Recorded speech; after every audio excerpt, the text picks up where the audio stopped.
नमस्कार साथियों, आप देख रहे हैं बिहार समाचार, जहां आपको मिलती है बिहार की दिन भर की ताजा और बड़ी खबरें। आज की पहली खबर, सीएम सम्राट चौधरी ने पीएम मोदी से की 18,000 करोड़ की मांग। नीति आयोग की शासी परिषद की 11वीं बैठक में मुख्यमंत्री सम्राट चौधरी ने प्रधानमंत्री नरेंद्र मोदी ने समक्ष बढ़ते बिहार की शाब्दिक झांकी प्रस्तुत की। आंकड़ा और ब्यौरा के साथ उन्होंने बिहार के विकास की गाथा सुनाई और केंद्र से सहयोग की अपेक्षा की। उन्होंने जल जीवन मिशन के अंतर्गत 18,000 करोड़ रुपए की मांग की।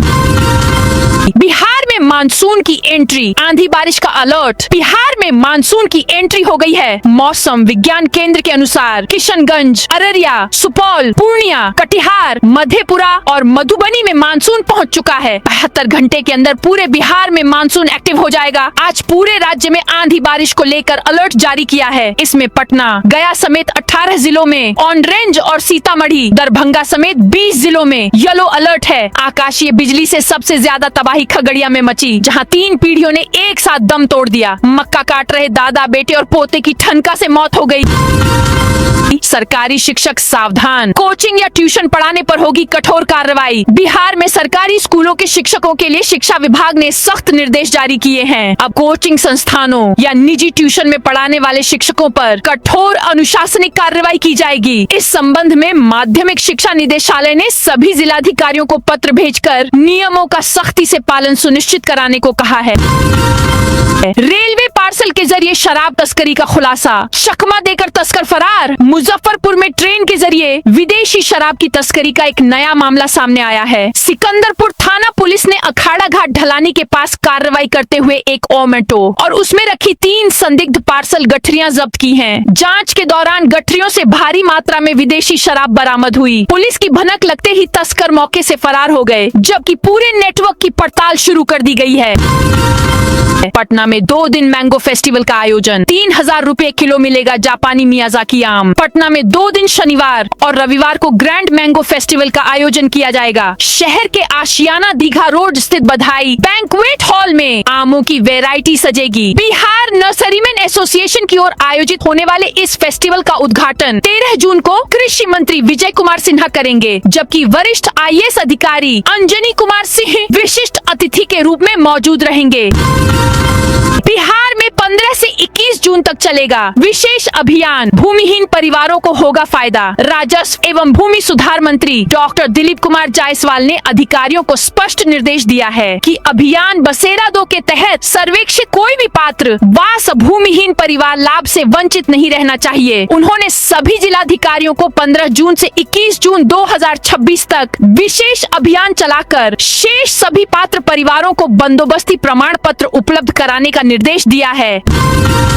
मोतिहारी के सभी थानों में अब चलेगा अनिवार्य मेस, पुलिस कर्मियों को मिलेगा समय पर शुद्ध पौष्टिक भोजन। मोतिहारी में पुलिस कर्मियों की व्यस्त ड्यूटी और अनियमित दिनचर्या को देखते हुए पुलिस अधीक्षक स्वर्ण प्रभात ने एक महत्वपूर्ण पहल शुरू की है। अब जिले के सभी थानों में अनिवार्य रूप से मेस भोजनालय संचालित किया जाएगा। इस व्यवस्था के तहत थानों में रहने वाले पुलिस कर्मियों और अधिकारियों को अब मेस में ही भोजन करना होगा।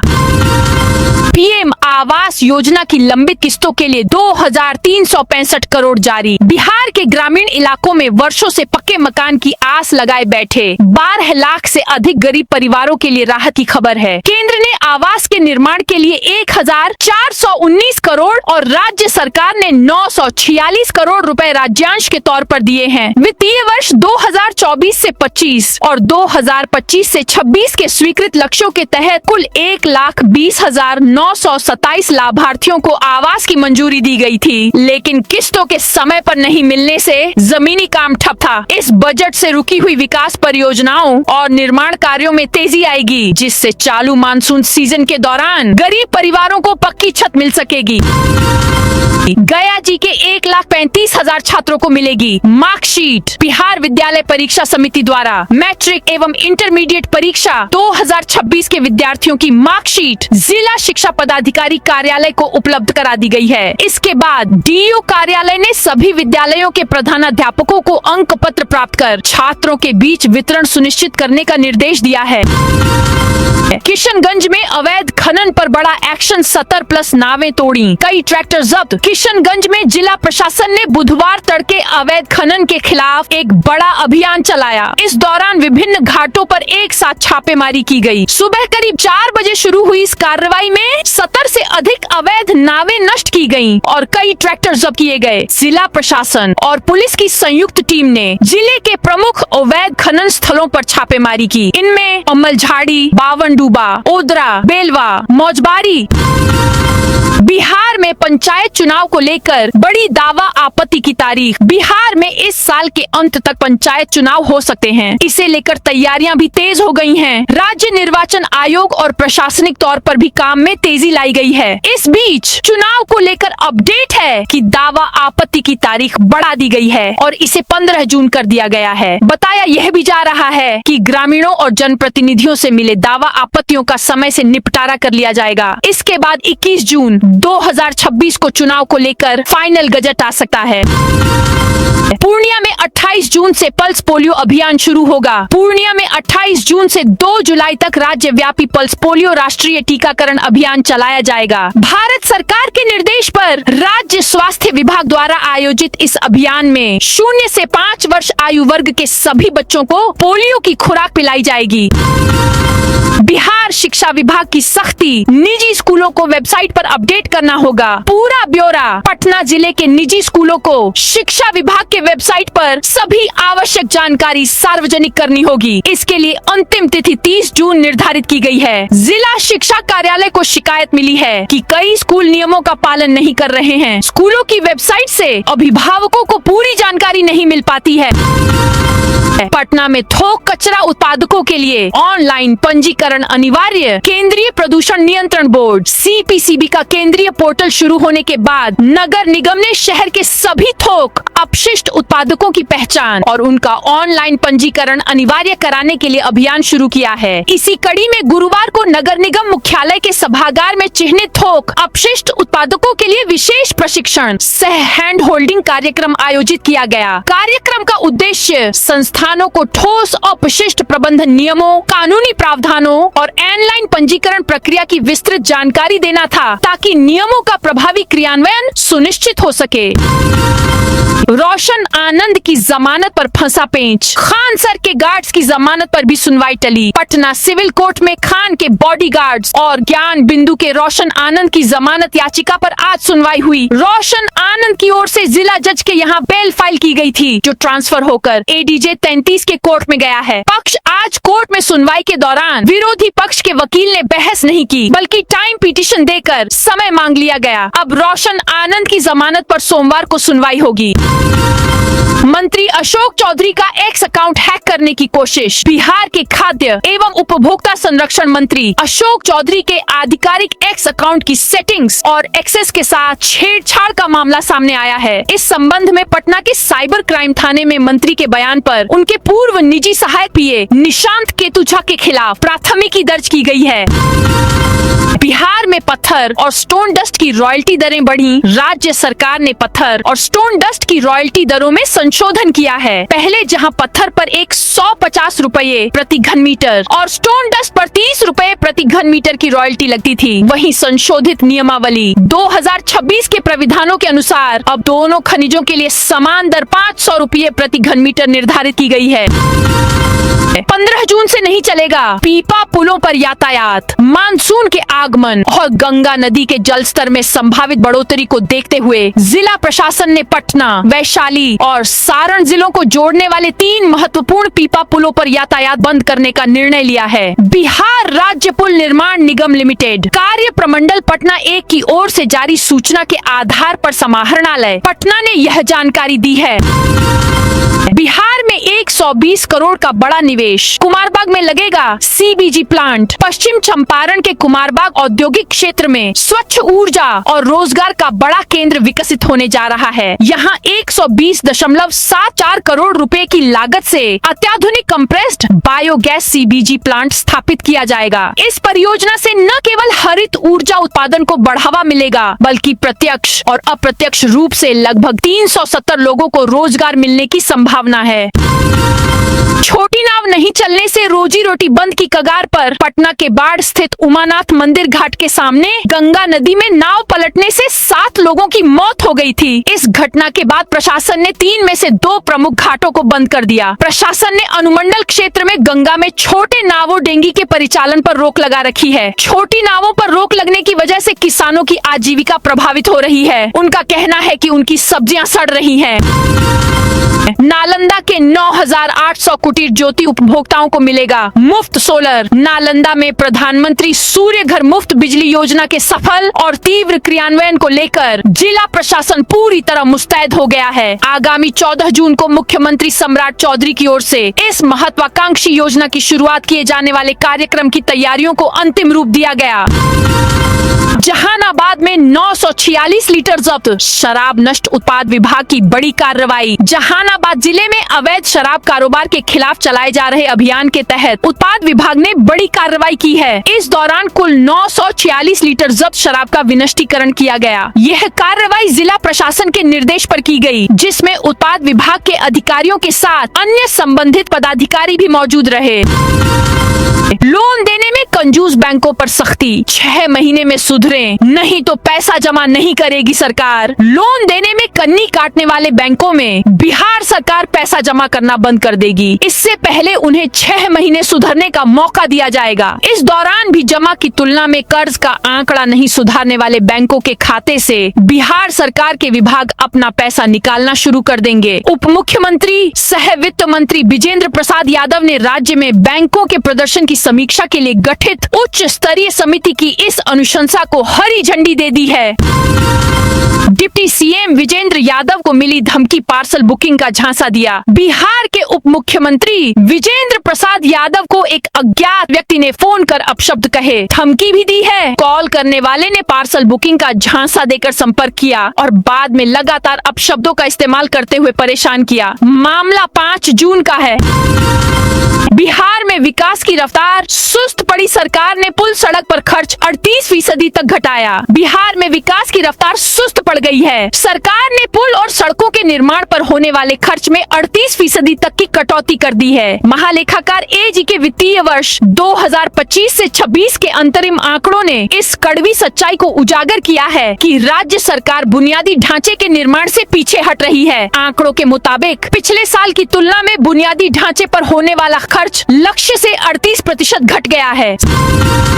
सालाना 3 लाख कमाने वाला ऋषुश्री अफसरों के संपर्क में आते ही 15 करोड़ कमाने लगा। बिहार में टेंडर सिंडिकेट और मनी लॉन्ड्रिंग के खेल की परतें जैसे जैसे खुल रही हैं, हैरान करने वाले वित्तीय आंकड़े सामने आ रहे हैं। यह कहानी ऋषुश्री की है, जिसकी आय का ग्राफ किसी रॉकेट की रफ्तार से ऊपर भागा है। विशेष निगरानी इकाई SWU और प्रवर्तन निदेशालय ED के आधिकारिक दस्तावेजों के अनुसार ऋषुश्री की आय महज 13 साल के भीतर 535 गुना बढ़ गई। नालंदा यूनिवर्सिटी में पुरातत्व में MA, PhD में एडमिशन। नालंदा विश्वविद्यालय ने शैक्षणिक सत्र 2026 से 27 के लिए पुरातत्व विषय में MA और PhD कार्यक्रमों में नामांकन प्रक्रिया शुरू कर दी है। ऐतिहासिक मगध क्षेत्र में स्थित यह विश्वविद्यालय छात्रों को दक्षिण और दक्षिण पूर्व एशिया की सांस्कृतिक और पुरातात्विक विरासत को गहराई से समझने का अवसर दे रहा है। तेज गेंदबाज आकाशदीप करेंगे नई पारी की शुरुआत। 24 जून को अक्षता संग लेंगे 7 फेरे। भारतीय क्रिकेट टीम के तेज गेंदबाज आकाशदीप जल्द ही शादी के बंधन में बंधने वाले हैं। आकाशदीप 24 जून को वाराणसी में शादी करेंगे। वे अपने ही जिले के डेहरी ऑन सोन स्थित मानिकपुर गांव की अक्षता के साथ 7 फेरे लेंगे। 21 जून को तिलक, 22 जून को मेहंदी और 23 जून को हल्दी की रस्म होगी। विवाह समारोह से जुड़े शादी के सारे रस्म आकाशदीप के पैतृक गांव बड्डी में ही संपन्न की जाएंगी। गांव में शादी को लेकर उत्सव जैसा माहौल बनने लगा है। 100 एकड़ में 574 करोड़ से बनेगा डुमरी स्पोर्ट्स। सिटी BCCI से सिलेक्टेड बिहारी खिलाड़ियों को मिलेगी सरकारी नौकरी। बिहार में 100 एकड़ में डुमरी स्पोर्ट्स सिटी का निर्माण होगा। इस परियोजना में 574 करोड़ रुपए का खर्च आएगा। इसका प्रस्ताव जिला पदाधिकारी और जिला भू अर्जन पदाधिकारी पटना को भेजा जा चुका है। इस प्रोजेक्ट के बेहतर इम्प्लीमेंटेशन के लिए 2 अलग अलग टीमों द्वारा अहमदाबाद और ओडिशा के खेल इंफ्रास्ट्रक्चर मॉडलों का अध्ययन किया गया है। खेल मंत्री श्रेयसी सिंह ने आज खेल विभाग की समीक्षा बैठक की। मधुबनी में 8.82 करोड़ की सड़क का शिलान्यास। बिहार सरकार के पथ निर्माण विभाग के मंत्री ई कुमार शैलेंद्र ने गुरुवार को मधुबनी का दौरा किया। उन्होंने संतू नगर चौक पर आयोजित जनसभा में RK कॉलेज से किशोरीलाल चौक होते हुए बुबना उद्यान तक बनने वाली सड़क परियोजना का शिलान्यास किया। लगभग 8.82 करोड़ रुपए की लागत से बनने वाली इस सड़क के निर्माण से क्षेत्र के हजारों लोगों को आवागमन में राहत मिलने की उम्मीद है। मोतिहारी में अवैध बालू खनन पर कार्रवाई तेज। पुलिस ने JCB समेत 3 वाहन किए जब्त। मोतिहारी में अवैध बालू खनन के खिलाफ पुलिस और खनन विभाग ने कार्रवाई तेज कर दी है। पुलिस अधीक्षक स्वर्ण प्रभात के निर्देश पर मुफस्सिल थाना पुलिस ने छापेमारी कर 2 ट्रैक्टर और एक JCB मशीन जब्त की। यह कार्रवाई रुलहीमन नदी क्षेत्र में की गई, जहां लंबे समय से अवैध खनन की शिकायतें सामने आ रही थीं। जिले में बालू माफियाओं द्वारा बड़े पैमाने पर अवैध खनन किया जा रहा था। दिन के उजाले में ही सफेद बालू का अवैध खनन धड़ल्ले से जारी था, जिससे माफियाओं में पुलिस या विभाग का कोई डर नहीं दिख रहा था। इंडिगो एयरलाइंस 3 जुलाई से उड़ानें करेगा सीमित। गयाजी इंटरनेशनल एयरपोर्ट से नियमित हवाई सफर करने वाले यात्रियों के लिए एक बेहद जरूरी खबर है। देश की प्रमुख विमानन कंपनी इंडिगो एयरलाइंस आगामी जुलाई महीने से गया एयरपोर्ट पर अपने विमान परिचालन में एक बड़ा और आंशिक बदलाव करने जा रही है। एयरलाइंस आगामी 3 जुलाई से एक नया शेड्यूल लागू करने जा रही है। नए शेड्यूल के तहत अगले महीने से सप्ताह के सभी दिन यात्रियों को इंडिगो की विमान सेवा का लाभ नहीं मिल सकेगा। खगड़िया के बेलदौर परबत्ता में पुलिस की कार्रवाई। खगड़िया में पुलिस ने अवैध तस्करी और अपराध के खिलाफ बड़ी कार्रवाई की है। पुलिस अधीक्षक के निर्देश पर बेलदौर और परबत्ता थाना क्षेत्रों में अलग अलग छापेमारी में प्रतिबंधित कोडीन कफ सिरप, अवैध हथियार और भारी मात्रा में विदेशी शराब बरामद की गई है। इस संबंध में 3 अलग अलग मामले दर्ज कर आगे की कार्रवाई की जा रही है। बेलदौर थाना क्षेत्र में डायल 112 की टीम ने गश्ती के दौरान पंसलवा हाई स्कूल के पास 2 मोटरसाइकिल सवार संदिग्ध युवकों को रोकने का प्रयास किया। पुलिस को देखकर दोनों भागने लगे, लेकिन पीछा करने पर एक युवक को पकड़ लिया गया, जबकि दूसरा फरार हो गया। इंटरसिटी एक्सप्रेस से 29 लीटर विदेशी शराब जब्त। किशनगंज में रेलवे सुरक्षा बल RPF की CIB टीम ने गुरुवार शाम को बड़ी कार्रवाई की। सिलीगुड़ी कटिहार इंटरसिटी एक्सप्रेस की जनरल बोगी से 29 लीटर विदेशी शराब के साथ एक तस्कर को गिरफ्तार किया गया। आरोपी की पहचान अररिया जिले के मदरगंज वार्ड 13 निवासी 37 वर्षीय सुनील शाह के रूप में हुई है। ठाकुरगंज GRP थाना अध्यक्ष अनुज कुमार ने बताया कि RPF की CIB टीम ट्रेन में नियमित सुरक्षा जांच कर रही थी। इसी दौरान एक यात्री की गतिविधियां संदिग्ध लगीं। आरोपी जवानों को देखकर बार बार सीट बदलने लगा और घबराहट में इधर उधर टहलने लगा।